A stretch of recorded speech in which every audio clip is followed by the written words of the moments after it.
난 어쩔 수 없이 여태도 노래로 먹고 산단다. 아니 그런데 넌 부천에 살면서 미나박이란 이름도 들어보지 못했니? 네 신랑이 새님이구나. 너를 한 번도 나이트클럽이나 스탠드바에 데려가지 않은 모양이네. 이래봬도 경인 지역 밤업소에서는 미나박 인기가 굉장하다고. 얼마나 불러제끼는지 어쩔 때는 말도 안 나온단다. 하여간 징그럽게 불러댔다. 안녕하세요. 클라우디아입니다. 오늘은 양귀자 작가의 작품 한계령 준비했습니다. 소심인 중년이 겪는 인생사의 굴곡과 그 지친 영혼을 달래주는 치유를 담아내었는데요. 개인적인 차이야 있겠지만 지금 이 시대를 살아가는 우리네 삶과 비슷한 인생 역정이지 않을까 싶습니다. 지난 그들이 있고 지금의 우리가 있어 이렇게 이만큼 사는 세상이 되었고요. 세상의 주역들인 여러분을 위로하고 안아줄 수 있는 시간이 되었으면 좋겠습니다. 그럼 작품 속으로 함께 들어가시죠. 한계령, 양귀자. 전화에서 흘러나오는 여자의 목소리는 지독히도 탁하고 갈라져 있었다. 얼핏 듣기에는 여자인지 남자인지 구분하기가 힘들 정도였다. 그 목소리를 듣자 나는 곧 기억의 갈피를 젖히고 음성의 주인공을 찾아보기 시작했다. 내게 전화를 건 적이 있는 그런 굵은 목소리의 여자는 두 사람쯤이었다. 한 명은 사부 편집자였고 또 한 명은 출판인이었다. 두 사람 다 만나본 적은 없었지만 아무래도 활동적이고 거침이 없는 여걸이 아니겠느냐는 선입견을 가지고 있는 터였다. 두 사람 중에 하나라면 사부 편집자의 기가 십상이라고 속단한 채 나는 전화 저편의 여자가 순서대로 예의를 지켜가며 나를 찾는 것에 건성으로 대꾸하고 있었다. 가스레인지를 켜놓고 무언가를 끓이고 있던 중이어서 내 마음은 급하기 짝이 없었다. 급한 내 마음과는 달리 여자는 쉰 목소리로 또 한 번 나를 확인하고 나더니 잠깐 침묵을 지키기까지 하였다. 그리고는 대단히 자신 없는 목소리로 이렇게 말하였다. 혹시 전주에서 철길 옆 동네에서 살지 않았나요?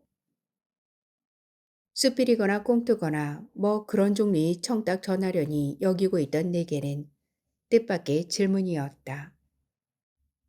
그러나 어김없이 맞는 말이기는 하였다. 나는 전주 사람이었고 전주에서도 철길 동네 사람이었다. 주택가를 관통하며 지나가던 어린 시절의 그 철길은 몇 년 전에 시 외곽으로 옮겨지긴 하였지만 지금도 철로 연변의 풍경이 내 마음에는 고스란히 남아 있었다. 그렇다는 대답을 듣고 나서도 전화 속의 목소리는 또 한 번 뜸을 들였다. 혹시 기억할지는 모르겠지만 난 박미아라고 찐빵집 하던 철길 옆에 그 미화인데 잊었더라도 할 수 없다는 듯이 그리고 20년도 훨씬 전에 어린 시절 동무 이름까지야 어찌다 기억할 수 있겠냐는 듯이 목소리는 한층 더 자신이 없었다. 박미화. 그러나 나는 그 이름을 또렷이 기억하고 있었다. 얼만큼이나 뚜렷하게 기억하고 있는가 하면 전화 속의 목소리가 찐빵집 어쩌고 했을 때 이미 나는 잡채가닥과 돼지비계가 뒤섞여 있는 만두 속 냄새까지 맡아버린 뒤였다. 하지만 나는 만두 냄새가 난다고 말하지는 않았다. 세월이 그간 내게 가르쳐준 대로 한껏 반가움을 숨기고 될 수 있으면 통통 튀지 않는 음성으로 그 이름을 분명히 기억하고 있음을 알렸을 뿐이었다. 그렇게 했음에도 반기는 내 마음이 전화선을 타고 날아가서 그녀의 마음에 꽂힌 모양이었다. 쉰 목소리의 높이가 몇 계단 뛰어오르고 그러자니 자연 갈라지는 목소리에 가닥가닥 마다에서 파이어음이 튀어나오면서 폭포수처럼 말이 쏟아져 나오기 시작했다. 반갑다. 정말 얼마만이냐? 난 네가 기억하지 못할 줄 알았거든. 전화할까 말까 꽤나 망설였는데. 그런데 자꾸 여기저기에 네 이름이 나잖아. 사람들한테 신문을 보여주면서 야가 내 친구라고 자랑도 많이 했단다. 너 옛날에 만화책 좋아할 때부터 내가 알아봤어. 신문사에 전화했더니 네 연락처 알려주더라. 벌써 한 달 전에 네 전화번호 알았는데 이제서야 하는 거야. 세상에 정말 몇 년 만이니? 정확히 25년 만에 나는 미화의 목소리를 듣고 있는 중이었다. 철길 옆 찐빵집 딸을 친구로 사귀었던 때가 국민학교 2학년이었으므로 꼭 그렇게 되었다. 여기저기 이름 석자를 내걸고 글을 쓰다 보면 과거 속에 묻혀있던 그냥 잊은 채 살아도 아무 지장이 없을 이름들이 전화 속에서 튀어나오는 경우가 덜어 있었다. 물론 반갑기에 하고 추억을 떠올리게도 하지만 단지 그것뿐이었다. 서로 살아가는 행로가 다르다는 엄연한 사실을 확인하면서도 겉으로는 한번 만나자거나 자주 연락을 취하자거나 하는 식의 말지름만으로 끝나는 일회성의 재회였다. 그렇지만 찐빵집 딸 박미화의 전화를 받으리라고는 상상도 하지 않았었다. 그 애가 설령 어느 지면에서 내 이름과 얼굴을 발견했다 손 치더라도 나를 기억할 수 있겠느냐고 전혀 자신 없어 한 것은 오히려 내 쪽이었다. 만에 하나 기억을 해냈다 하더라도 신문사에 전화를 해서 내 연락처를 수소문할 이유는 전혀 없었다. 우리들은 그저 60년대의 여느 한 해 동안 한 동네에 살았을 뿐이었다. 지금 와서 돌이켜보면 나에게는 그 아내가 커다란 위안이었지만 그에게는 지겨운 나날이었을 게 분명했다. 그 뜻밖의 전화는 25년이란 긴 세월을 풀어놓느라고 길게 이어졌다. 무엇보다도 먼저 나는 그 애에게 왜 가수가 되지 않았느냐고 물을 참이었다.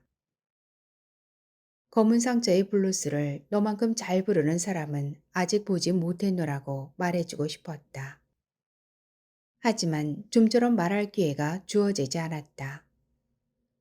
어디 어디에서 너의 짧은 글을 읽었다는 것과 네가 내 친구라는 사실을 믿지 않던 주위 사람들의 어리석음과 네 이름을 발견했을 때의 기쁨이 어떠했는가를 그 애는 몇 번씩이나 되풀이 말하였다.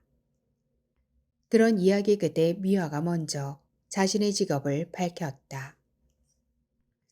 난 어쩔 수 없이 여태도 노래로 먹고 산단다. 아니 그런데 넌 부천에 살면서 미나박이란 이름도 들어보지 못했니? 네 신랑이 새님이구나. 너를 한 번도 나이트클럽이나 스탠드바에 데려가지 않은 모양이네. 이래봬도 경인 지역 밤업소에서는 미나박 인기가 굉장하다고. 부천업소들에서 노래 부른 지도 벌써 몇 년째란다. 내 목소리 좀 들어봐. 완전 갔어. 얼마나 불러제끼는지 어쩔 때는 말도 안 나온단다. 솔로도 하고 합장도 하고 하여간 징그럽게 불러댔다. 그제서야 난 전에서 흘러나오는 쉰 목소리의 다른 모습들을 떠올릴 수 있었다. 가수들이 말하는 음성이 의뢰 그보다 훨씬 탁했었다. 목소리가 그 지경이 될 만큼 노래를 불렀구나 생각하니 갑자기 가슴이 뜨거워졌다. 노래를 빼놓고 무엇으로 미화를 추억할 것인지 나는 은근히 두려웠던 것이다. 노래와는 전혀 무관한 채 보통의 주부가 되어 있다가 내게 전화를 했더라면 어떤 기분이었을까? 비록 텔레비전에 자주 출연하는 인기 가수가 아니더라도 밤업소를 전전하는 무명 가수로 살아왔더라도 그 애가 노래를 버리지 않았다는 것이 내게는 중요했다. 그래서 나는 슬쩍 검은 상자의 블루스나 버드나무 밑에 작은 음악회 그리고 비 오는 날 좁은 망대 안에서 들려주었던 가수들의 세계 따위 몇 가지 옛 추억을 그에게 일깨워 주었다. 짐작대로 미화는 감탄을 연발하면서 기뻐하였다. 그렇게 세세한 일까지 잊지 않고 있는 나의 끈질긴 우정을 그녀는 거의 까무러질 듯한 호들갑으로 보답하면서 마침내는 완벽하게 이 친구의 자리로 되돌아갔다. 그 밖에도 나는 아주 많은 부분을 기억하고 있었다. 그의 여름 장마 때 하천으로 떠내려오던 돼지의 슬픈 눈도, 노상 속치마 바람이던 그의 어머니도, 다방리지로 취직되었던 그의 언니의 매끄러운 종아리도, 그 외의 더 많은 것들도 나는 말해줄 수 있었다. 그럴 수밖에 없는 것이 몇 년 전 나는 미아를 주인공으로 하는 유년 시절에 가는 소설을 한 편 발표한 적이 있었다. 소설을 쓰는 일이 과거를 되살려 불어낼 수도 있다는 것과 쓰는 작업조차도 감미로울 수 있다는 깨달음을 안겨준 소설이었다. 마치 흑백사진의 선명한 명암 대비처럼 유난히 삶과 죽음의 교차가 심했던 유년의 한때를 글자 하나하나로 낚아 올려내던 그때의 작업만큼 탐닉했던 글쓰기는 경험해 본 적이 없었다. 육진의 철저한 보호 속에 갇혀 있다가 굶주림과 탐욕과 애증이 엇갈리는 세계로의 나아감, 자아의 뾰족한 세입이 만나게 되는 혼돈의 세상을 엮어나가던 그 사이사이 나는 몇 번씩이나 눈시울을 붉히곤 했었다. 미화는 그때 이미 나보다 한 발 앞서 세상 가운데에 발을 넣고 있었다. 유행가와 철길과 죽음이 그의 등을 떠밀어서 미아는 자꾸만 세상 깊은 곳으로 나아가고 있었다. 그 애가 세상과 익숙한 것을 두고 나의 어머니는 마귀 새끼라는 호칭까지 붙여줄 지경이었으니까. 흡사 유황불이 이글거리는 지옥의 아수라장처럼 무섭기만 했던 그 세상에서 나는 벌써 몇십 년을 살고 있는가? 아니, 살아내고 있는가? 그러나 나는 미화에게 소설 이야기는 하지 않았다. 사실은 할 기회도 없었다. 어떻게 해서 밤업소 가수로 묶이고 말았는지를 설명하고 지금처럼 먹고 살 만큼 되기까지 어떤 우여곡절을 겪었는지 대충 말하는 데만도 시간이 많이 걸렸다.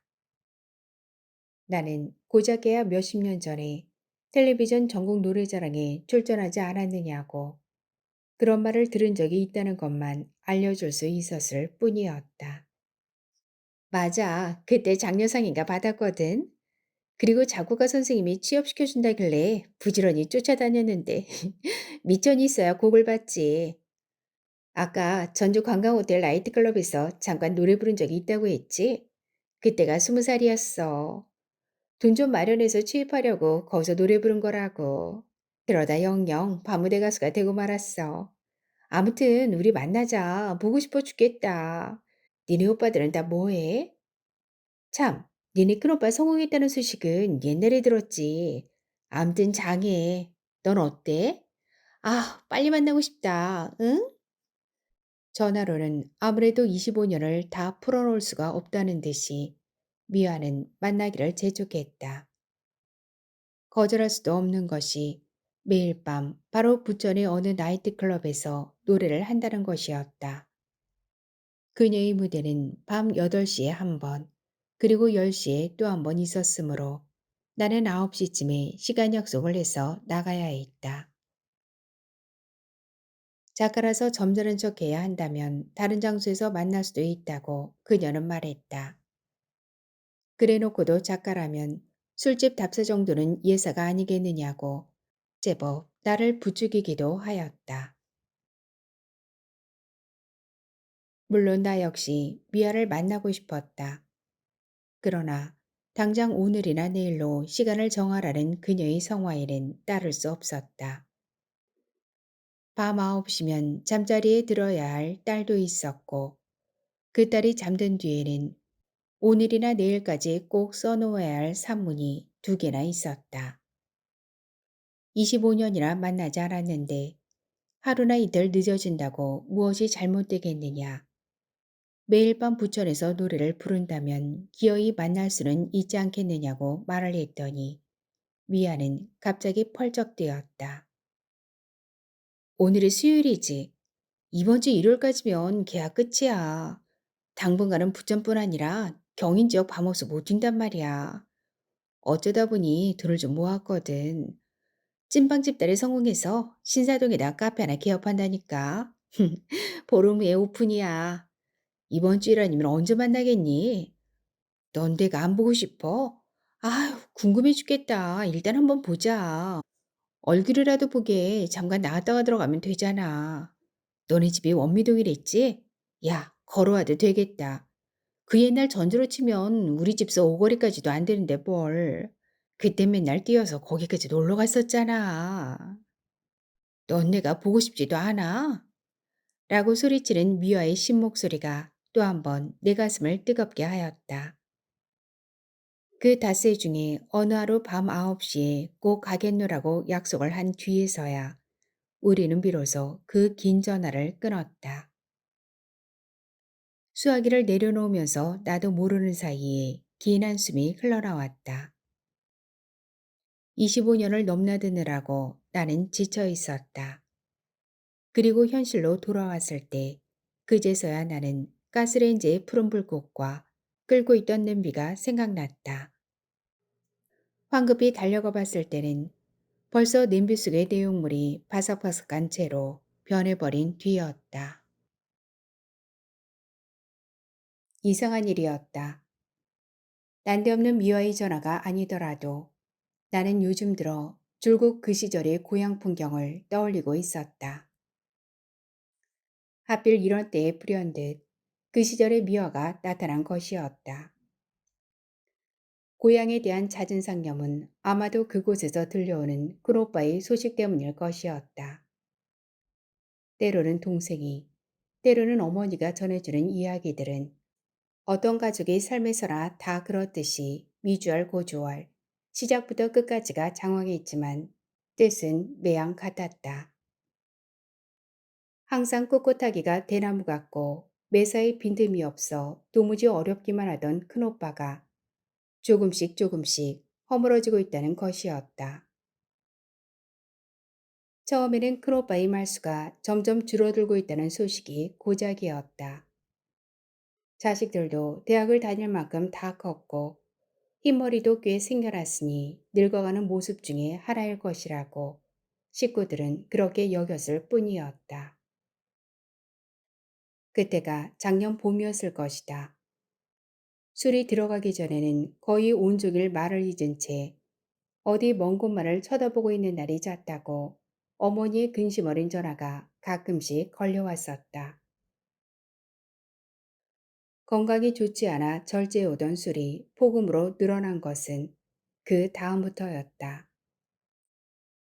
때로는 며칠씩 집을 나가 연락도 없이 떠돌아다니기도 하였다. 온 식구가 발을 동동 구르며 애를 태우고 있으면 큰오빠는 홀연히 귀가하여 무심한 얼굴로 뜨라기 잡초를 뽑고 있기도 하였다.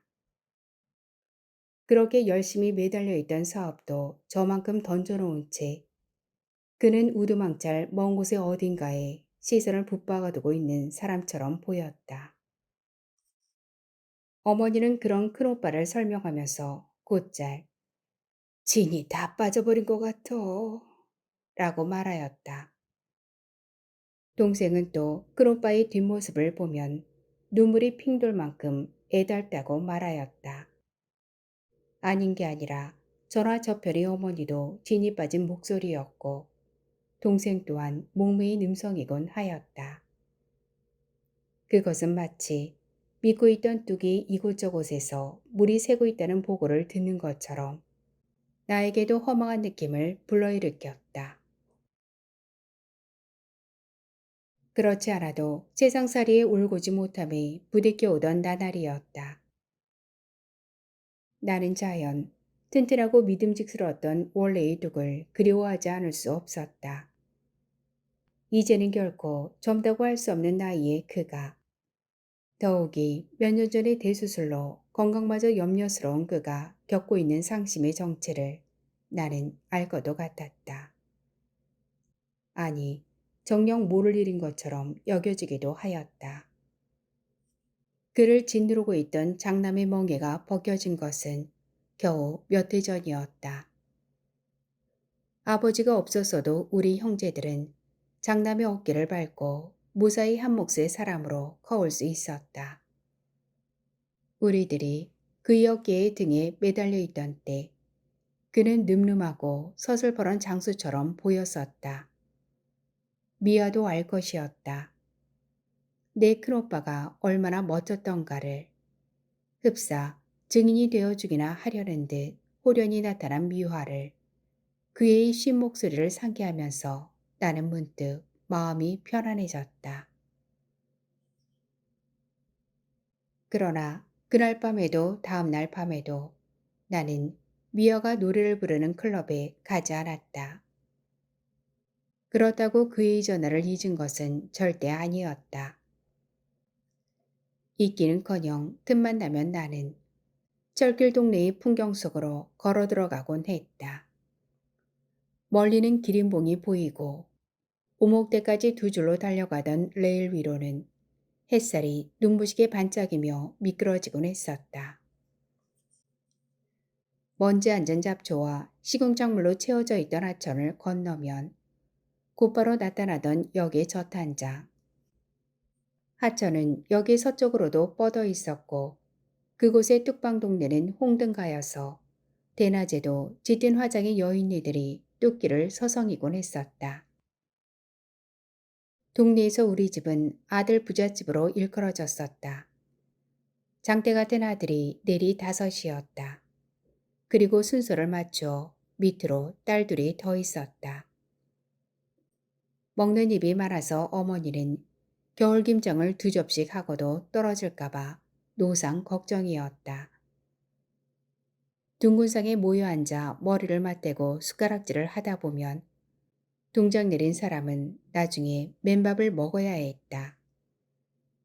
단 한 사람, 우리 집의 유일한 수입원인 큰오빠만큼은 언제나 따로 상을 받았다. 그 많은 식구들을 책임지고 있는 가장답게 큰오빠는 건드리다가 만 듯한 밥상을 물렸고, 그러면 그 밥상이 우리 형제의 별식으로 차례가 오곤 했었다. 학교에서 나누어주는 옥수수빵 외에는 밀떡이나 쑥버무리가 고작인 우리들의 군것질 대상에서 미안의 찐빵이나 만두는 맛이 기가 막혔다. 그의 부모들이 평소 위생관념에는 젬병이어서 어머니는 그 집 빵이라면 거저 주어도 먹지 말라고 신신당부를 했었지만 오빠들은 몰래 미안의 집을 드나들며 빵을 사 먹곤 했었다. 비 오는 날 오빠들이 서로서로의 옹색한 용돈을 털어내어 내게 시키는 심부름은 대개 두 가지였다. 미완의 찐빵을 사오는 일과 만화가게에서 만화를 빌려오는 일이었다. 돈을 보태지 않았으니 응당 심부름은 내 몫이었다. 미완의 집에 빵을 사러 가면 미완은 제 엄마 몰래 두어 개쯤 더 얹어주었고 만화가게까지 우산을 받쳐주며 따라오기도 했었다. 그 우산 속에서 미완은 목청을 다듬어 노래를 불렀다. 오빠들 몫으로 전쟁 만화를, 내 몫으로는 어미자의 발레리나 만화를 빌려 품에 안고 돌아오는 길에 나는 미화의 노래를 듣고 또 듣곤 했었다. 우리 집 대문 앞까지 왔는데도 노래가 미처 끝나지 않았으면 제자리에 서서 끝까지 다 들어주어야만 집에 들어갈 수 있었다.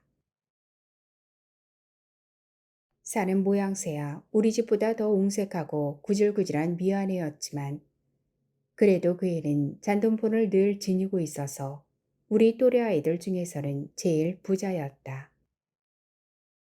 가게에서 찐빵 돈을 슬쩍슬쩍 훔쳐내다가 제 아버지에게 들켜 아구구구 죽는 소리를 내며 두들겨 맞는 미아를 나는 종종 볼 수 있었다. 미화 아버지는 미화만이 아니라 처녀인 그의 큰언니도 그의 어머니도 곧잘 때렸고, 그래서 그 애네 집 앞을 지나노라면 아구구구 숨 넘어가는 비명쯤은 예사로 들을 수 있었다. 미화가 가수의 꿈을 안고 밤도망을 쳤을 때 그의 아버지는 이미 이 세상 사람이 아니었다. 만약 살아있었다면 미화도 어린 나이에 밤도망을 칠 엄두는 못 냈을 것이었다. 가수가 되어 성공하면 돌아오겠노라던 미화는 그 뒤 철길 옆 찐빵집으로 금이 환영하지는 못했다. 그 애가 성공하기도 전에 찐빵 가게는 문을 닫았고, 내가 기억하기만도 그 자리에 양장점, 문구점, 분식센터, 책방 등이 차례로 들어섰었다. 그리고 지금 미안의 찐빵 가게가 있던 자리는 잣쥐도 없이 사라졌다. 철길이 옮겨진 뒤 말짱이 포장되어 4차선 도로로 변해버린 그곳에서 옛 시절의 흙냄새라도 맡아보려면 아스팔트를 뜯어내고 나서야 가능할 것이었다. 금요일 정오 무렵 다시 미화에게서 전화가 왔다. 첫 마디부터가 오늘 저녁에는 꼭 오라는 다짐이었다. 이미 두 번째 전화여서 그 애는 스스럼 없이 진짜 꾀복쟁이 친구처럼 굴고 있었다. 일어나자마자 너한테 전화 가는 거야. 어젯밤에는 너 기다린다고 대기실에서 볶음밥 불러 먹었단다. 오늘은 꼭 오겠지? 네 신랑이 못 가게 하대. 같이 와. 내가 한 잔 살 수도 있어. 그 집 아가씨 하나가 말이야. 네 소설도 읽었다더라. 작가 선생이 오신다니까 팔짝팔짝 뛰고 난리야. 그리고 나서 그 애는 아들만 둘을 두었다는 것과 악단 출신의 남편과 함께 사는 지금의 집이 꽤 집 나가는 아파트라는 사실을 알려주었다. 그의 전화를 받고 난 뒤 내내 파리가 윙윙거리던 그의 찐빵 가게만 떠올리고 있었던 것을 알고 있었다는 듯이 미화는 한창 때 10군데씩 겹치기를 하던 시절에는 수입이 얼마였던 것까지 소상히 일러주었다.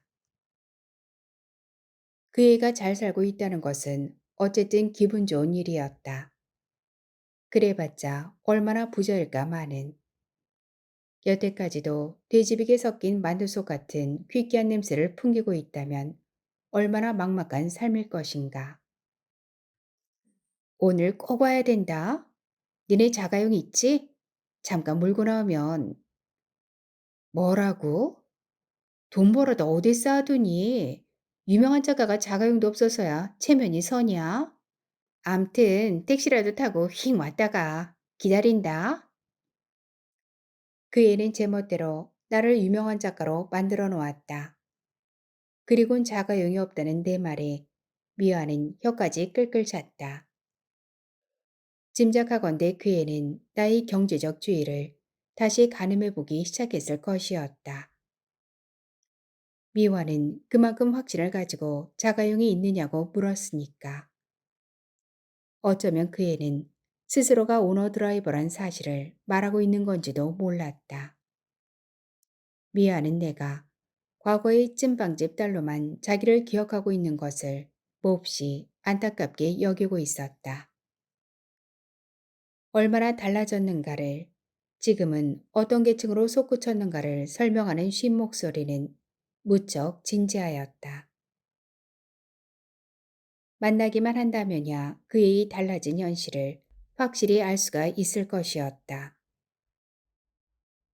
만남을 회피하지 않고 오히려 강국하게 재회를 원하는 그녀의 현실을 나는 새삼 즐겁게 받아들였다. 언젠가의 첫 여고 동창회가 열렸던 때를 기억하고 있는 까닭이었다. 서울 지역에 살고 있는 동창 명단 중에 불참자가 반 이상이었다. 물론 피치 못할 이유가 있어서 불참한 경우도 있겠지만 졸업 후의 첫 만남에 당당하게 나타날 만한 위치가 아니라는 자괴심이 대부분의 이유였을 것이다.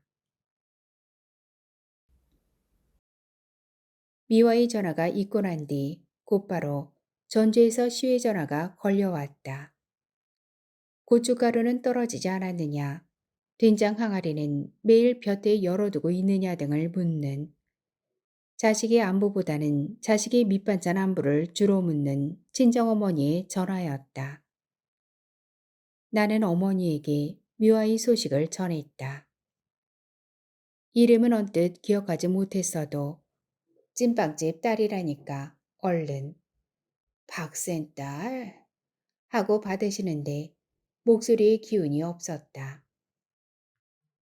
어머니의 전화는 예사롭게 밑반찬 챙기는 것만으로 그칠 것 같지는 않았다. 따라서 나 역시 미아의 이야기를 길게 늘어놓을 일도 아니었다. 모녀는 잠깐 침묵을 지켰다. 어머니 쪽에서 무슨 말이 나오리라 기다리면서 나는 한편으로 전화 곁의 메모판을 읽어가고 있었다. 20매 3일까지, 15매 4일 오전 중으로 꼭, 사진 잊지 말 것. 흘려 쓴 글씨들 속에 나의 삶이 붙박여 있었다. 한때는 내 삶이 의지였던 어머니의 나직한 한숨소리가 서울을 건너고 충청도를 넘어 전라도 땅의 한 군데에서 새어나왔다. 아버지 추도 예배 때 못 오겄자? 어머니는 겨우 그렇게 물었다.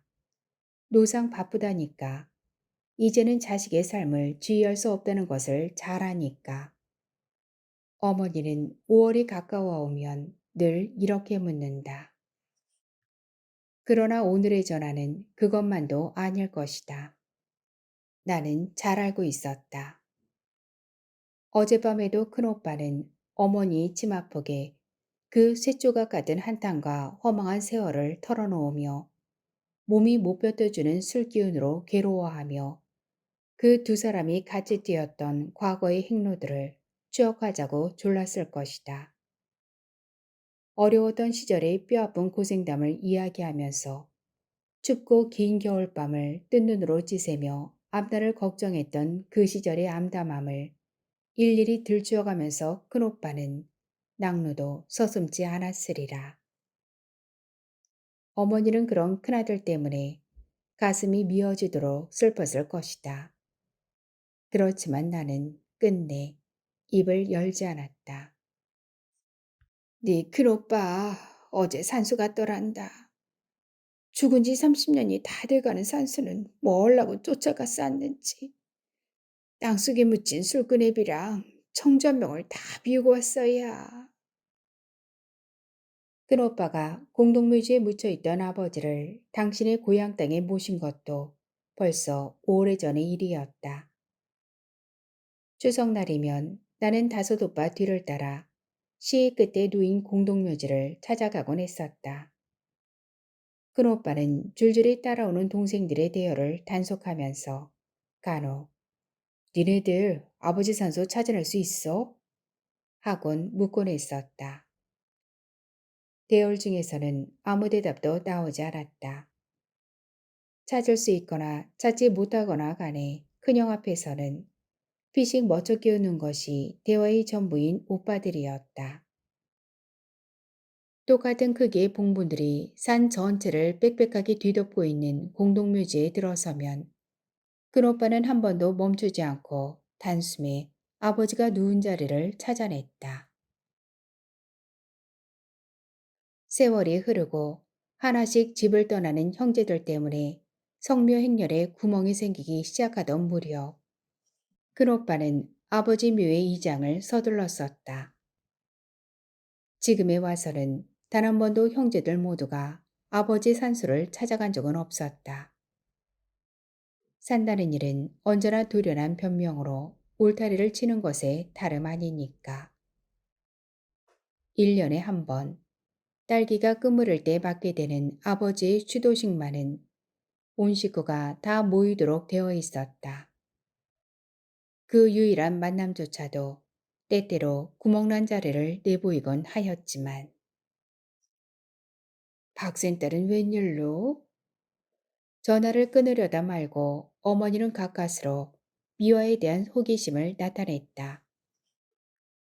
기어이 가수가 된 모양이라고 성공한 축에 끼었다 할 수도 있겠다니까. 어머니는 박선이 그 지경으로 죽었는데 그 딸이 무슨 성공을 하고는 나의 말을 묵살하였다. 미화의 언니를 다방 레지로 취직시킨 것에 앙심을 품은 망대직의 청년이 장인이 될지도 모를 박씨를 살해한 것은 그해 가을 도시 전체를 떠들썩하게 했었다. 어머니는 아직도 찐빵집 가족들을 마귀로 여기고 있는 모양이었다. 유황불에서 빠져나올 구원의 사다리는 찐빵집 식구들에게만은 영원히 차례가 가지 않으리라고 믿는지도 몰랐다. 살아남은 자의 지독한 몸부림을 당신만큼은 더할 나위 없이 잘 알면서도 짐짓 그렇게 말하는 건지도 모를 일이었다. 어머니와의 통화는 언제나 그렇지만 마음을 심란하게 만들었다. 늦은 밤이나 이른 아침에 울리는 전화벨 소리가 가슴을 철렁 내려앉게 하듯이 요즘에는 고향에서 걸려오는 전화 또한 온갖 불길함을 예상하게 만들었다. 될 수 있는 한 외출을 삼가고 집에만 박혀있는 나에겐 전화가 세상과의 유일한 통로인 셈이었다. 아마 전화가 없었다면 이만큼이나 뚝 떨어져 있을 수도 없을 것이다. 싫든 좋든 많은 이들을 만나야 하고 찾아가야 했으리라. 그런 의미에서 전화는 세상을 연결시키는 통로이면서 동시에 차단시키는 바람벽이기도 하였다. 고향에 대해서도 예외는 아니었다. 1년에 한 번쯤이나 겨우 찾아가면서 그다지 격점을 느끼지 못하는 이유는 전화가 있기 때문이었다. 또한 찾아가지 않아도 되게끔 선뜻 나서서 제 할 일을 해버리는 것도 전화였다. 마음이 심란한 까닭에 일손도 잡히지 않았다. 대충 들춰보았던 조간들을 끌어당겨 꼼꼼히 기사들을 읽어나가자니 더욱 머리가 띵해왔다. 신문마다 서명자 명단이 가지런하게 박혀있고 1단 혹은 2단 기사들이 의미심장한 문구들이 명멸하였다. 봄이라 해도 날씨는 무더웠다. 창가에 앉으면 바람이 시원했다. 2층이므로 창에 서면 원미동 거리가 한눈에 내려다 보였다. 행복사진관 옴씨가 새 딸을 거느리고 시장길로 올라가고 있는 게 보였다. 써니전자의 신의 아빠는 요즘 새로 산 오토바이 때문에 늘 싱글벙글이었다. 지금도 그는 시내를 태우고 동네를 몇 바퀴씩 돌고 있었다. 냉동오징어를 괴짝제 떼어온 김반장네 형제 슈퍼는 모여든 여자들로 시끄러웠다.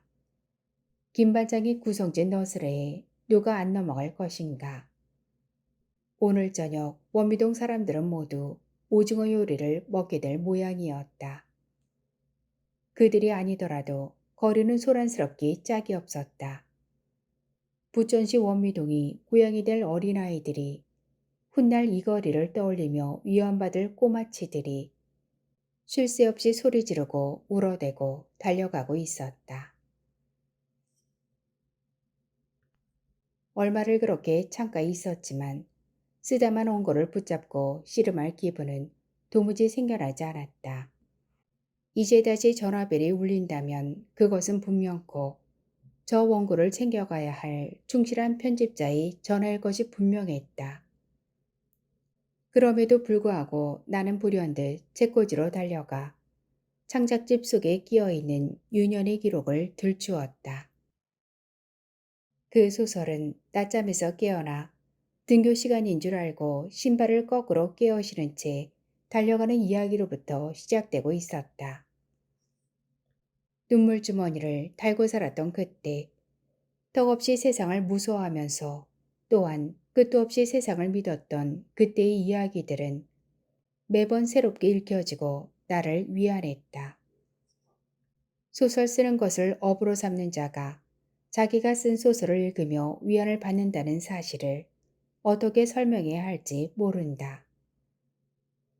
깊은 밤, 한창 작업에 붙들려 있다가도 마음이 편치 않으면 나는 미화가 나오는 그 소설을 읽었다. 시간을 거꾸로 돌려서 자꾸만 뒷걸음쳐서 달려가면 거기에 철길이 보였다. 큰오빠는 젊고 잘생긴 청년이었고 밑에 오빠들은 깎아준 머리의 남학생이었다. 장롱을 열면 바느질 동안에 아버지 생전에 내게 사주었다는 연지 찍은 붓솔도 담겨 있었다. 아직 어린 딸에게 하필이면 화장도구를 사주었는지 지금에 와서 생각하면 알 듯도 모를 듯도 싶은 장난감이었다. 내 큰오빠가 아니었으면 다 굶어 죽었을 거요. 어머니는 종종 이런 말로 큰아들의 노고를 회상하곤 했지만 그 말은 사실이었다. 떠도는 구름처럼 세상 저편의 일만 기웃거리며 살던 아버지는 찌든 가난과 빚과 7이나 되는 자식을 남겨놓고 갑자기 세상을 떠났었다. 가장 심하게 난리 피해를 당했던 당신의 고향 마을에서도 몇 안 되는 생존자로 난리를 피한 아버지였다. 보리 집단 사이에서 뒤뜰의 고구마 움에서 숨어 살며 지켜온 목숨이었는데 도시로 나와 아버지는 곧 이승을 떠나버렸다. 목숨을 어떻게 마음대로 하랴마는 어머니에게 있어 그것은 결코 용서 못할 배반이었다. 나는 그래도 연지 붓소리나 받아보았다지만 내 밑에 여동생은 돌을 간 넘기고서 아버지를 잃었다. 아버지 살았을 때부터 야간대학을 다니면서 생계를 돕던 큰오빠는 어머니와 함께 안간힘을 쓰며 동생들을 거두었다. 아침이면 우리들은 차마 입을 뗄 수 없어 수도 없이 망설이다가 큰오빠에게 손을 내밀었다. 회비, 참고석값, 성금, 체육복값 등등. 내야 할 돈은 한없이 많았는데 돈을 줄 사람은 하나밖에 없었다. 밑으로 딸린 두 여동생들에겐 관대하기만 했던 큰오빠의 마음을 이용해서 오빠들은 곧잘 내게 돈 터오는 일을 떠맡기곤 했었다. 밑으로 거푸 물려줘야 할 책임 있는 셋째 오빠의 푸대째로 같은 교복이 우병 것을 물려받아서 발목이 드러나는 교복 바지에 넷째 오빠가 한 번도 새 옷을 입은 적이 없다고 불만인 다섯째 오빠의 울퉁불퉁한 머리통이 골목길에 모여서서 나를 기다렸다. 나는 오빠들이 일러준 대로 기성예비, 급식값, 재료비 따위를 큰오빠 앞에서 줄줄 외우고 있는 중이었다. 공장에서 돈을 찍어내도 모자라겠다. 그러면서 큰오빠는 지갑을 열었다. 자라면서 나 역시 그러했지만 오빠들은 큰형을 아주 어려워했다. 아무리 맛있는 음식이라도 큰형이 있으면 혀의 감각이 사라진다고 둘째가 입을 열면 셋째도 넷째도 다섯째도 맞장구를 쳤다. 여름의 어떤 일요일 다섯 아들이 함께 모여 수박을 먹으면 큰오빠만 푸아푸아 시원스레 씨를 뱉어내고 나머지는 우물쭈물 하다가 씨를 삼켜버리기 예사였다. 두레박으로 물을 길어올려 등먹이라도 하게 되면 큰오빠의 등허리는 어머니만이 밀 수 있었다. 둘째는 셋째가, 셋째는 넷째가 서로서로 품앗이를 하며 등먹을 하고 난 뒤 큰오빠가 내 등에도 물 좀 끼얹어라 하면 모두들 쩔쩔매었다. 우리 형제들뿐만 아니라 동네 사람들도 큰오빠를 예사롭게 대하지 않았다. 인주 속치마를 펄럭이고 다니면서 동네의 온갖 일을 다 참견하곤 하던 미어 엄마도 큰오빠가 지나가면서 인사를 하면 허둥지둥 찐빵 가게로 들어갈 궁리부터 했으니까. 기다린다 하고 길게 빼면서 끊었던 미화의 전화를 의식한 탓인지 나는 그날따라 일찍 저녁밥을 마쳤다. 서두르지 않더라도 9시까지는 그 애가 일한다는 세부청 클럽에 갈 수가 있었다. 작은 방에서 책을 읽고 있던 남편은 아이야 자기도 재울 수 있으니 가보라고 권하기도 하였다. 소설의 주인공이 부천의 한 클럽에서 노래를 부르고 있다는 사실에 대해 그 역시 미화에게 흥미가 많은 사람이었다. 시간은 자꾸 흘러가고 있었다. 9시가 가까워 오자 아이는 연신 하품을 하기 시작했다. 재울 것도 없이 고단한 딸에는 금방 쓰러져 꿈나라로 갈 것이었다. 집 앞 큰 길에는 귀가하는 이들이 타고 온 택시가 심심치 않게 빈차로 나가곤 하였다. 일어서서 집을 나가 택시만 타면 되었다. 택시기사에게 시내로 갑시다 라고 이르기만 하면 되었다. 그런데도 얼른 몸을 일으킬 수가 없었다. 8시 무대를 끝내고 미아는 내가 올까봐 입구 쪽만 주시하며 있을 것이었다. 9시를 알리는 시보가 울리고 텔레비전에서 저녁 뉴스가 시작될 때까지도 나는 그대로 있었다. 아이는 마침내 잠이 들었고 남편은 낚시 잡지를 뒤적이면서 월적한 자의 한바구음을 부러운 듯이 들여다보고 있었다. 몇 가지 낚시 도구를 사들이고 낚시에 관한 정보를 놓치지 않으려고 귀를 모으면서 매번 지켜지지 않을 낚시 계획을 세우는 그는 단 한 번의 배낚시 경험밖에 없는 사람이었다. 단 한 번의 경험은 그를 사로잡기에 충분하였다. 어느 주말 호련히 떠나가 낚싯대를 들이우게 되기까지는 그 자신 풀어야 할 매듭이 많은 사람이었다. 어떤 때 그는 마치 낚시꾼이 되기 직전에 그 경이로움만을 탐하는 것처럼 보이기도 하였다. 봉우리를 향하여 첫발을 떼는 자들이 을에 그렇듯 그는 세상살이의 고단함에 빠질 때마다 낚시터의 꾼들 속에 자기를 넣어두고 싶어 하였다. 나는 그가 뒤적이는 낚시 잡지의 원색 화보를 곁눈질 하면서 미구에 그가 낚아올릴 물고기를 상상해 보았다. 상상 속에서 물고기는 비늘을 번뜩이며 파닥거리고 시계는 미와의 두 번째 출연 시간을 가리키며 째깍거리고 있었다. 다음 날 아침 어김없이 미와의 전화가 걸려왔다. 토요일이었다. 이제 오늘 밤과 내일 밤 뿐이었다. 미화도 그것을 강조하였다.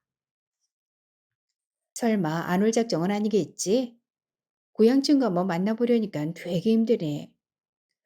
야, 작가 선생이 밤무대 가수 신세인 얘 친구 만나려니까 체면이 안 서대? 그러지 마라. 네 보기엔 한심할지 몰라도 오늘의 미나박이 되기까지 참 숱하게도 넘어지고 또 넘어지고 했으니까.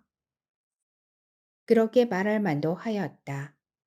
고상한 말만 골라서 신문에 내고 이렇게 할 것 아니냐 저렇게 되면 곤란하다라고 말하는 게 능사인 작가에게 밤무대 가수 친구가 웬 말이냐고 볼멘 소리를 해볼 만도 하였다. 나는 아무런 대꾸도 할 수 없었다. 우리들의 대화가 어긋나고 있더라도 수수방관할 수밖에 없었다. 박미화에서 미나박이 되기까지 그 애는 수없이 넘어지고 또 넘어진 모양이었다. 누군들 그러지 않겠는가. 부천으로 옮겨와 살게 되면서 나는 그런 사람들의 윤기 없는 목소리를 많이 듣고 있었다. 딱히 부천이어서가 아니라 내가 부천 사람이어서 그랬을 것이었다. 창가에 붙어 앉아 귀를 모으고 있으면 지금이라도 넘어져 상처 입은 원미동 사람들의 이야기를 들을 수 있었다. 넘어졌다가 다시 일어나고 또 넘어지는 실패의 되풀이 속에서도 그들은 정상을 향해 열심히 고개를 넘고 있었다. 정상의 면적은 좁디 좁아서 아무나 디딜 수 있는 곳이 아니라는 엄연한 현실도 그들에게는 단지 속임수로밖에 납득되지 않았다. 설령 있는 힘을 다해 기어올랐다 하더라도 결국은 내리막길을 마주해야 한다는 사실 또한 수긍하지 않았다. 부딪히고 아등바등 연명하며 기어나가는 삶의 주인들에게는 다른 이름의 진리는 아무런 소용도 없는 것이었다. 그들에게 있어 인생이란 탐구하고 사색하는 그 무엇이 아니라 몸으로 밀어가며 안간힘으로 두들겨야 하는 굳건한 세문이었다. 혹은 멀리 보이는 높은 산 봉우리였다. 미화는 마침내 봉우리 하나를 넘었다고 믿는 사람 중에 하나였다. 노래로는 도저히 먹고 살 수 없어서 노래를 그만둔 적도 있었다고 했다. 처음에 전화 이후, 아니 더 정확히 말하면 내가 허겁지겁 달려나오지 않으리란 것을 그 애가 눈치챈 이후 미화는 하나씩 둘씩 자신의 과거를 털어놓곤 했었다.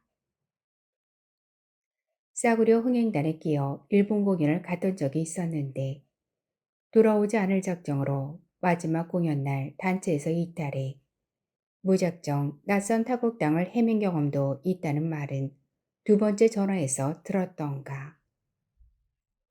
그런데 오늘은 더욱 비참한 과거 하나를 털어놓았다. 악단 연주자였던 지금의 남편을 만나 살림을 차린 뒤 극장식 스탠드바이 코너를 하나 분양받았다가 빚더미에 올라앉게 되었던 모양이었다. 미화는 주안, 부평, 부천 등을 뛰어다니며 겹치기를 하고 남편 역시 전속으로 묶여 새벽까지 기타주를 튕겨야 했다고 하였다. 첫 아이를 임신하고 있는 중이었으나 부른 배를 내민 채 술집 무대에 설 수가 없었다. 코르셋으로 헝겊으로 배를 한껏 조이고서야 허리가 쑥 들어간 무대 의상을 입을 수가 있었다. 한 달쯤 그렇게 하고 났더니 뱃속에서 들려오는 태동이 어느 날부터인가 사라져 버렸다. 이상하긴 했지만 그런대로 또 보름가량 배를 묶어놓고 노래를 불렀다. 그리고 나서야 병원에 갔다가 아이가 이미 오래전에 숨졌다는 사실을 알게 되었다면서 미화는 이렇게 말하였다. 유명하신 작가한테는 소설 같은 이야기로밖에 안 들리겠지? 아무리 슬픈 소설을 읽어봐도 내가 살아온 만큼 기막힌 이야기는 없더라. 안 그러면 무슨 소리인지 도통 못 알아먹을 소설뿐이고. 너도 읽으면 잠만 오는 소설을 쓰는 작가야? 하긴 네 소설은 아직 못 읽어봤지만 말이야. 이제 읽어야지. 근데 너 돈 좀 벌었니? 미화가 내 소설들을 읽지 않았다는 것은 참으로 다행한 일이었다. 바로 어젯밤에도 나는 읽으면 잠만 오는 소설을 쓰느라 밤새 진을 빼고 있었는지도 모를 일이었다. 그래놓고도 대단한 일을 한 사람처럼 이 아침 나는 잠잘궁리만 하고 있는 중이었다. 그런데 미화 또한 이제부터 몇 시간 더 자야 한다고 말하는 것이었다. 귀가 시간은 언제나 새벽이 다 되어서라고 했다. 그 애나 나나 밤일을 한다는 하나의 공통점이 있다는 사실을 떠올리며 나는 씁쓸해하게 웃어버렸다. 미화는 졸음이 묻어있는 목소리로 다시 오늘 저녁을 약속했다. 주말의 무대는 평일과 달라서 8시부터 계속 대기 중이어야 한다고 했다. 합장 순서도 있고 백그로스로 뛸 때도 있다면서 토요일 밤의 손님들은 출렁이는 무대를 좋아하므로 시종일관 변화무쌍하게 출연진을 교체시키는 방법이라고 일러주었다. 무대에 올라도 잠깐이야. 자정까진 거기 있으니까 아무 때나 와도 좋아. 오늘하고 내일까지는 그 집의 마지막 서비스를 하는 거지 뭐. 내 노래 안 듣고 싶어? 옛날엔 내 노래 잘 들어줬잖니. 그리고 말이야. 입구에서 미나박 찾아왔다고 말하면 잘 모실 테니까 괜히 새짐 떠느라고 망설이지 마라. 물론 가겠노라고. 어제는 정말 짬이 나지 않았노라고 자신 있게 입막음을 하지도 못한 채 나는 어영부영 전화를 끊었다. 처음 그 애가 혹시 미아라고 철길 옆에 살던 하면서 전화를 걸어왔을 때의 무작정한 반가움은 웬일인지 그 이후 알 수 없는 망설임으로 바뀌어져 있었다. 미화는 내 추억의 가운데에 서 있는 표지판이었다. 미화를 기둥으로 하여 25년 전의 한 해를 소설로 묶은 뒤로는 더욱 그러하였다. 기록한 것만을 추억하겠다고 작정한 바도 없지만 나의 기억은 언제나 소설 속 공간에서만 맴을 돌았다.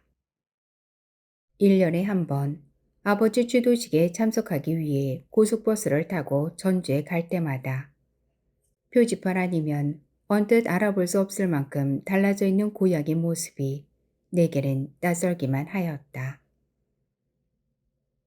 이제는 사방팔방으로 도로가 확장되어 여관이나 상가 사이에 홀로 박혀있는 친정집도 예전의 모습을 거의 다 잃고 있었다. 옛집을 부수고 새로이 양옥으로 개축한 친정집 역시 여관을 지으려는 사람이 진작부터 눈독을 들이고 있는 중이었다. 집 앞을 흐르던 하천이 붓게 되면서 동네는 급격히 시가지로 편입되기 시작하였다. 그나마 철길이 뜯기면서는 완벽하게 옛 모습이 쓰러져 버렸다. 작은 음악회를 열고 나던 버드나무도 베어진 지 오래고 찐빵 가게가 있던 자리로는 차들이 싱싱 달려가곤 했다. 아무래도 주택가 자리는 아니었다. 예전에는 비록 정다운 이수로 둘러싸인 채 오손도손 살아왔다 하더라도 지금은 아니었다. 은성장 여관, 미림여관, 거부장 호텔 등이 이웃이 될 수는 없었다. 게다가 한창 크는 아이들이 있었다. 우리 형제들은 물론 조카들까지 제 아버지에게 이사를 하자고 졸랐었다.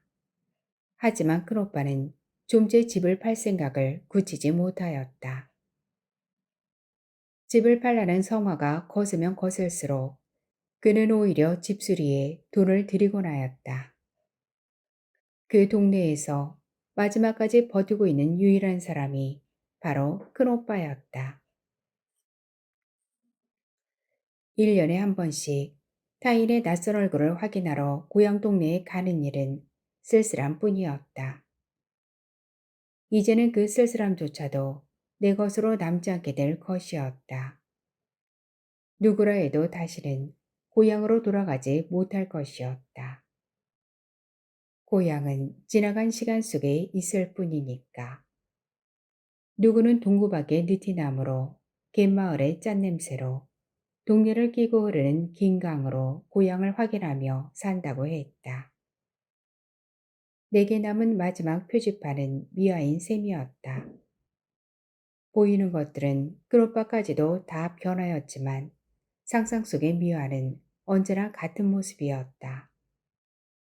미화만 떠올리면 옛 기억들이 내게 남은 고향의 모든 숨소리가 손에 잡힐 듯이 다가오곤 하였다. 허물어지지 않은 큰오빠의 모습도 그 속에 온전히 남아있었다. 내가 세부정 클럽에 가서 미화를 만나버리고 나면 그때부터는 어떤 표지판에 기대어 고향을 찾아갈 수 있을 것인지 정말 알 수 없었다. 미화의 지금 모습이 어떤지 나는 전혀 떠올릴 수가 없다. 설령 클럽으로 찾아간다 하여도 그 애를 알아볼 수 있을지 자신할 수도 없었다. 내 기억 속의 미화는 상고머리에 떼낀 목덜미를 물들인 박씨의 억센 손자국, 그리고 터진 겨드랑이 사이로 내보이던 낡은 내복의 계집아이로 붙박혀 있었다. 서른도 훨씬 넘은 중년 여인의 그 애를 어떻게 그려낼 수 있는가. 수십 년간 가슴에 품어온 고양이 얼굴을 현실 속에서 만나고 싶지는 않다라고 나는 생각하였다. 만나버린 뒤에는 내게 위안을 주었던 유년의 소설도 소설 속의 한 시대도 쓰러지고야 말리라는 불안감을 떨쳐버릴 수가 없었다.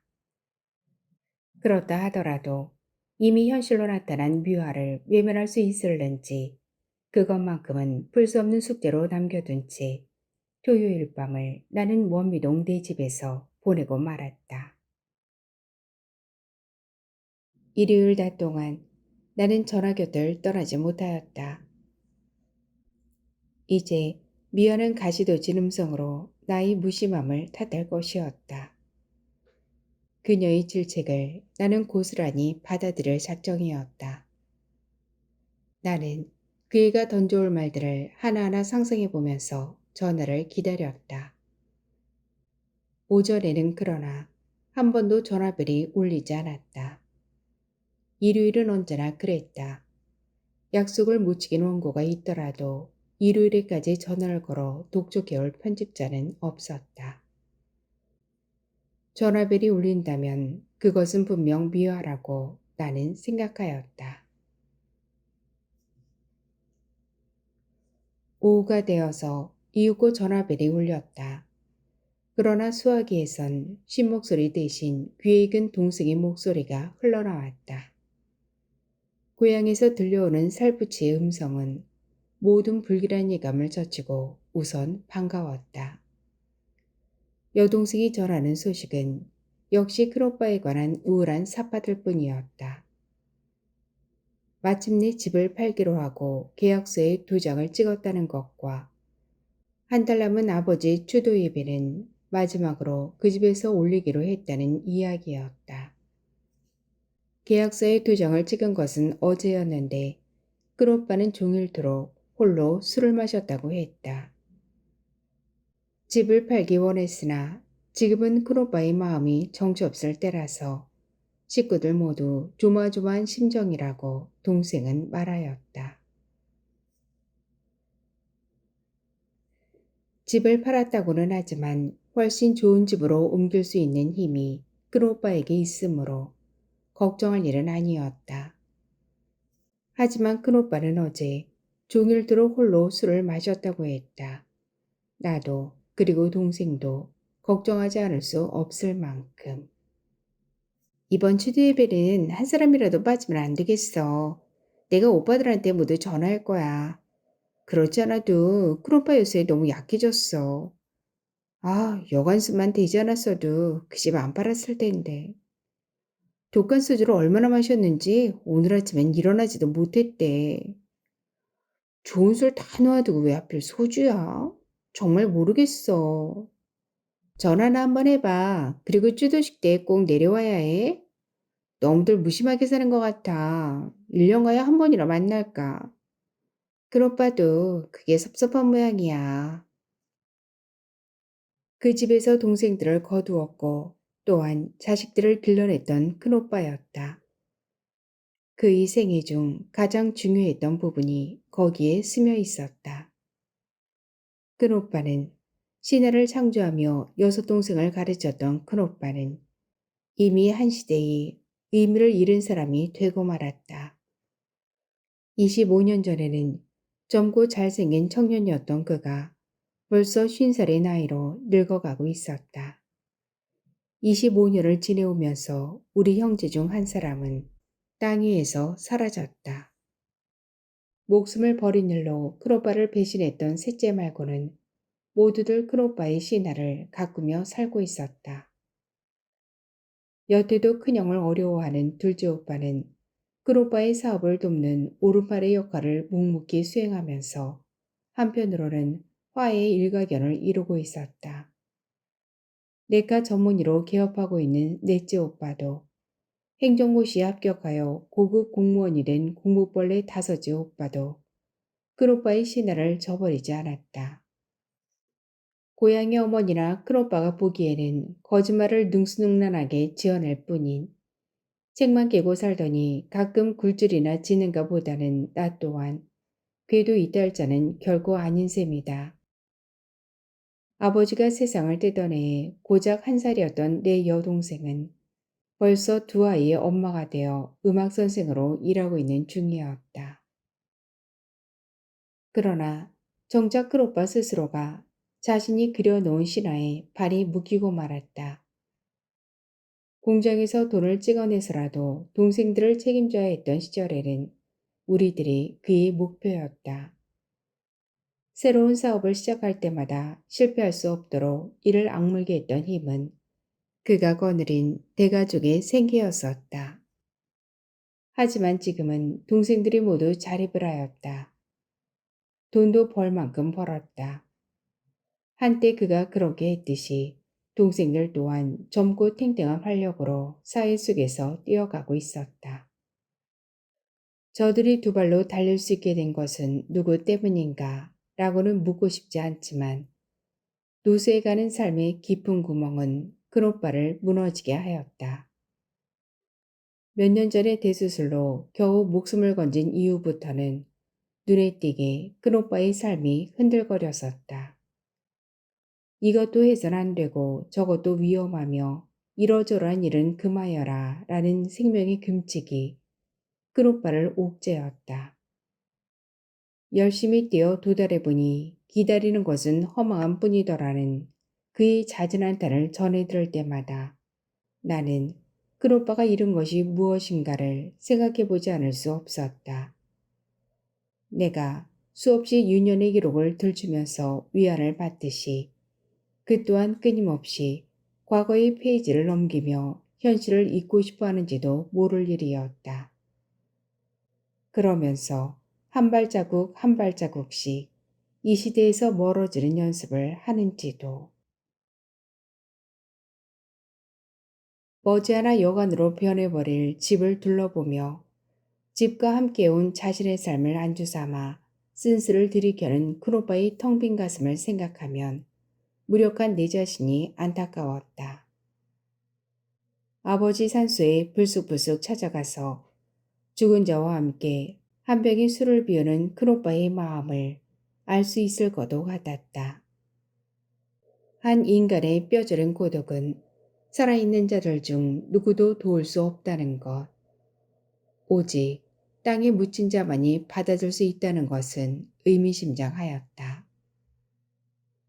동생은 마지막으로 어머니의 결심을 전해주고 전화를 끊었다. 말하자면 그것은 어머니가 큰아들을 위해 할 수 있는 유일한 방법인 셈이었다. 오늘 아침부터 엄마 금식회도 시작했어. 큰오빠가 교회 나갈 때까지 아침 금식하고 기도하신대. 몇 달이 걸릴지 몇 년이 걸릴지 노인의 고집이니 어련하겠소. 교회만 다니게 된다면, 그리하여 주님을 맞아들이기만 한다면 당신이 견뎌온 것처럼 큰오빠 또한 허망한 세상에 상처받지 않으리라 믿는 어머니였다. 어쨌거나 간에 나로서는 어머니의 금식기도가 가까운 시일 안에 끝나지길 비는 수밖에 다른 도리가 없었다.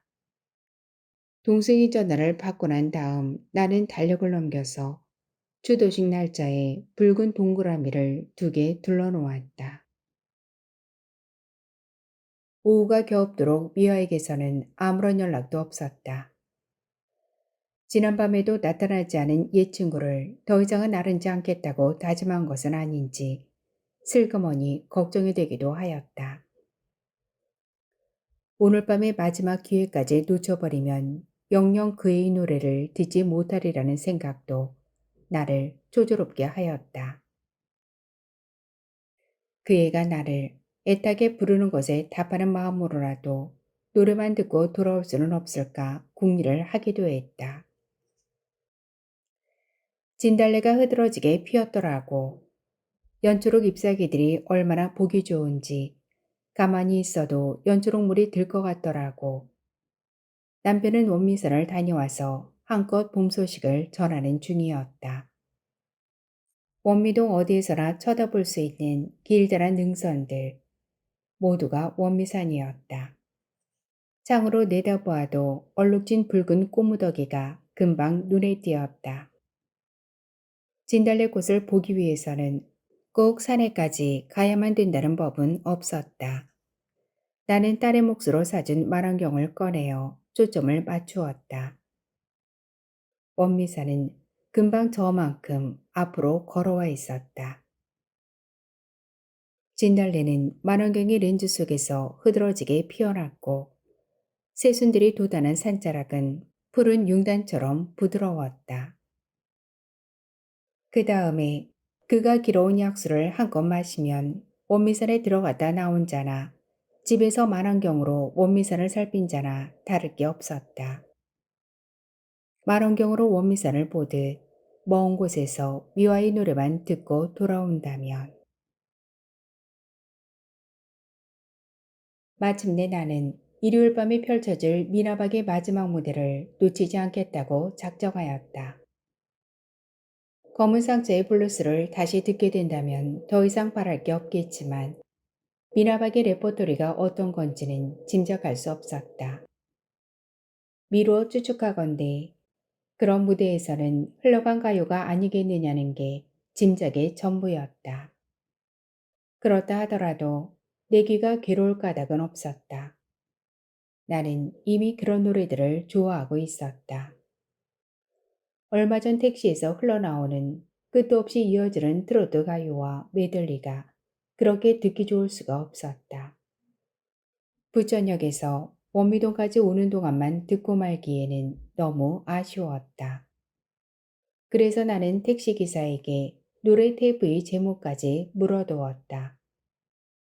아직까지 그 테이프를 구하지는 못했지만 구성지게 흘러나오는 이의 가요들이 어째서 술자석마다 빠지지 않고 앙코르 되는지 이제는 확실하게 이해할 수 있었다.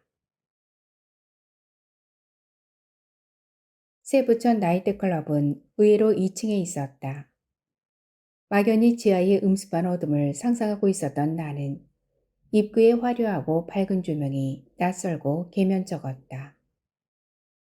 안에서 들려오는 요란한 밴드 소리, 정확히 가려낼 수는 없지만 수많은 사람들이 어우러져 내는 소음들 때문에 나는 불현듯 내 집으로 돌아가고 싶어졌다.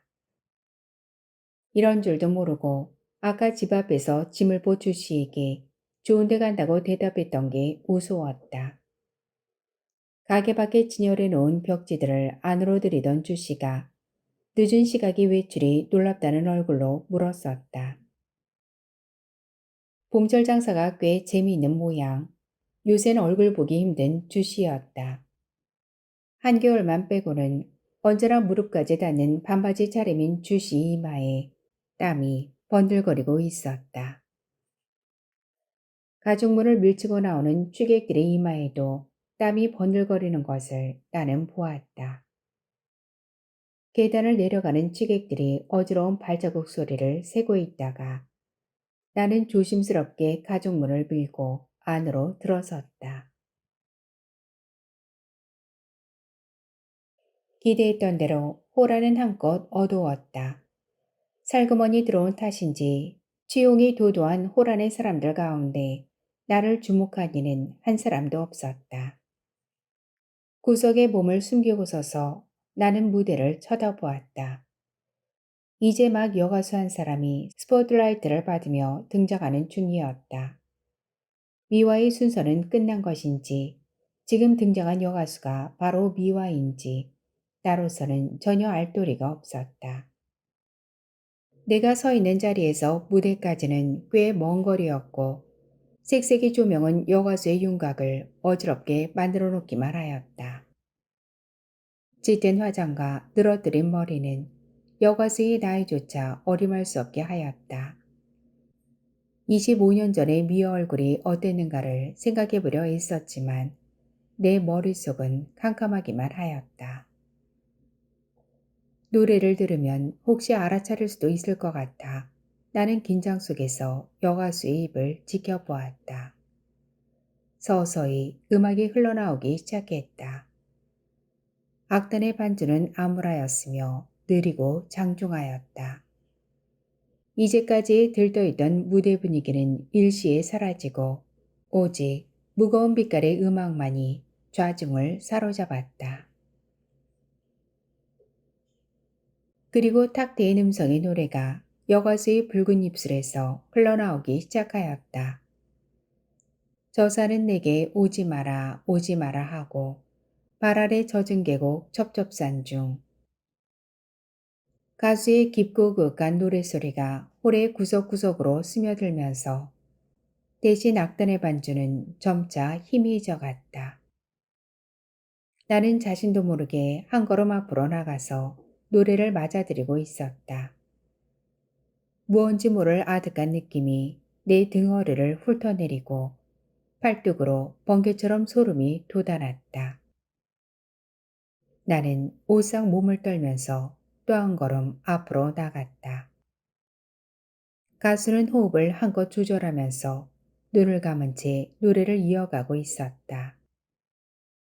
저 쌀은 내게 잊으라 잊어버리라 하고 내 가슴을 쓸어내리네. 가수의 목소리는 그윽하고도 깊었다. 거기까지 듣고 나서야 나는 비로소 저 노래를 예전부터 알고 있었다는데 생각이 미쳤다. 분명 몇 번 들은 적이 있었다. 그랬음에도 전혀 처음 듣는 것처럼 나는 노래에 빠져 있었다. 아니, 노래가 나를 몰아대었다. 다른 생각을 할 틈도 없이 노래는 급류처럼 거세게 흘러 들이닥쳤다. 아, 그러나 한 줄기 바람처럼 살다가고파. 이산저산 눈물그룹 몰고 다니는 떠도는 바람처럼. 여가수의 목에 힘줄이 도드라지고 반주 또한 한껏 거세어졌다. 나는 후 숨을 들이마셨다. 어느 한순간 노래 속에서 큰오빠의 쓸쓸한 등이 그의 지친 뒷모습이 내게로 다가왔다. 그 모습을 보지 않으려고 나는 눈을 감았다. 눈을 감으니까 속눈썹에 매달려 있던 한 방울의 눈물이 볼을 타고 흘러내렸다. 노래의 제목은 한계령이었다. 그러나 내가 알고 있던 한계령과 지금 듣고 있는 한계령 사이에는 커다란 차이가 있었다. 노래를 듣기 위해 이곳에 왔다면 나는 정말 놀라운 노래를 듣고 있는 셈이었다.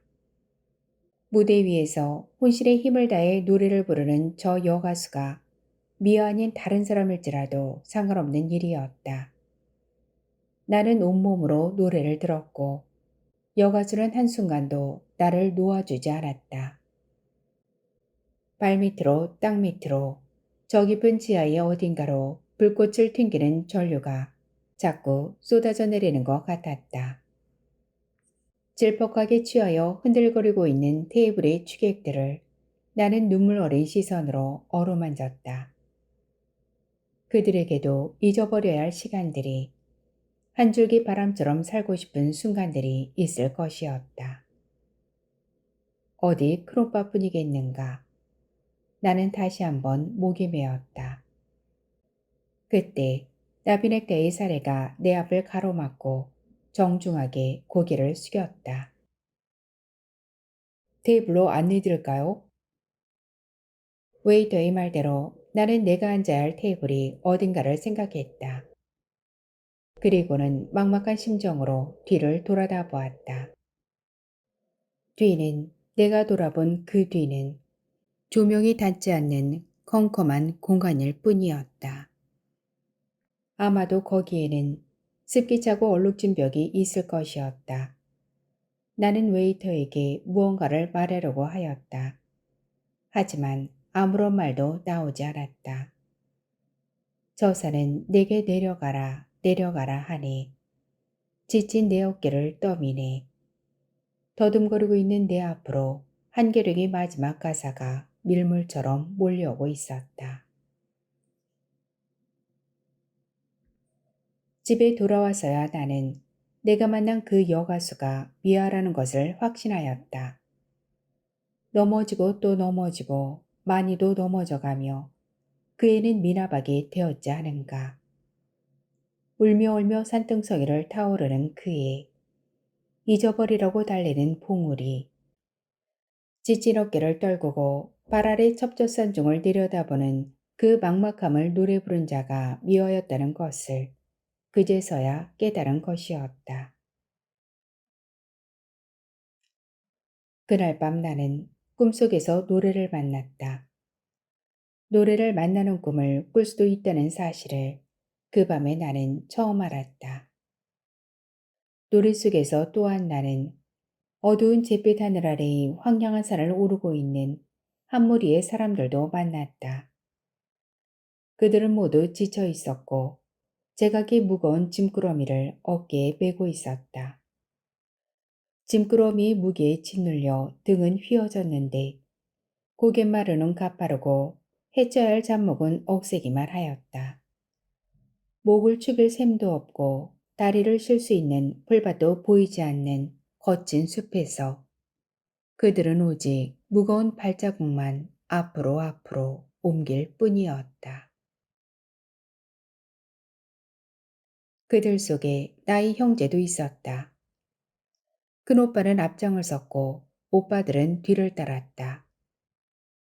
산봉우리를 향하여 한 걸음씩 옮길 때마다 두고 온 길은 잡초에 뒤섞여 자취도 없이 쓰러져 버리곤 하였다. 그들을 기다려주는 것은 잊어버리라는 산울림 혹은 내려가라고 지칠 어깨를 떠미는 한 줄기 바람일 것이었다. 또 있다면 그것은 잿빛 하늘과 황토의 한 뼘 땅이 전부일 것이었다. 그럼에도 등을 구부리고 짐꾸러미를 맨 인간들은 큰오빠까지도 한사구 봉우리를 향하여 무거운 발길을 옮겨놓고 있었다. 그리고 사흘이 지났다. 미화는 늦은 아침 다시 쉰 목소리로 내게 나타났다. 전라도 말로 해서 너 참 싸가지 없더라. 진짜 알아버리대? 고양이 표지판답게 그녀는 별 수 없이 전라도 말로 나의 무심함을 질타하였다. 일요일 밤에 세부청 클럽으로 찾아갔다는 말은 하지 않은 채 나는 그냥 웃어버렸다. 물론 한계령을 부른 가수가 바로 너 아니었느냐는 물음도 하지 않았다. 내가 지금 바쁜 몸만 아니면 당장 쫓아가서 한바탕 퍼부어주겠지만 그럴 수도 없으니 어쨌든 앞으로 서울 나올 일 있으면 우리 카페로 와. 신사동 로타리 바로 앞이니까 찾기도 쉬워. 일주일에 오픈할 거야. 이름도 정했어. 작가 선생 마음에 들지는 모르겠다. 좋은 나라라고 지었는데 네가 못마땅해도 할 수 없어. 벌써 간판까지 달았는 걸 뭐. 좋은 나라로 찾아와. 잊지 마라. 좋은 나라. 미아는 거듭 다짐하며 전화를 끊었다. 그녀가 카페 이름을 좋은 나라로 지은 것에 대해 나는 조금도 못마땅하지 않았다. 얼마나 좋은 이름인가. 다만 내가 그 좋은 나라를 찾아갈 수 있을는지, 아니 좋은 나라 속에 들어가 만날 수 있게 될는지 그것이 불확실할 뿐이었다.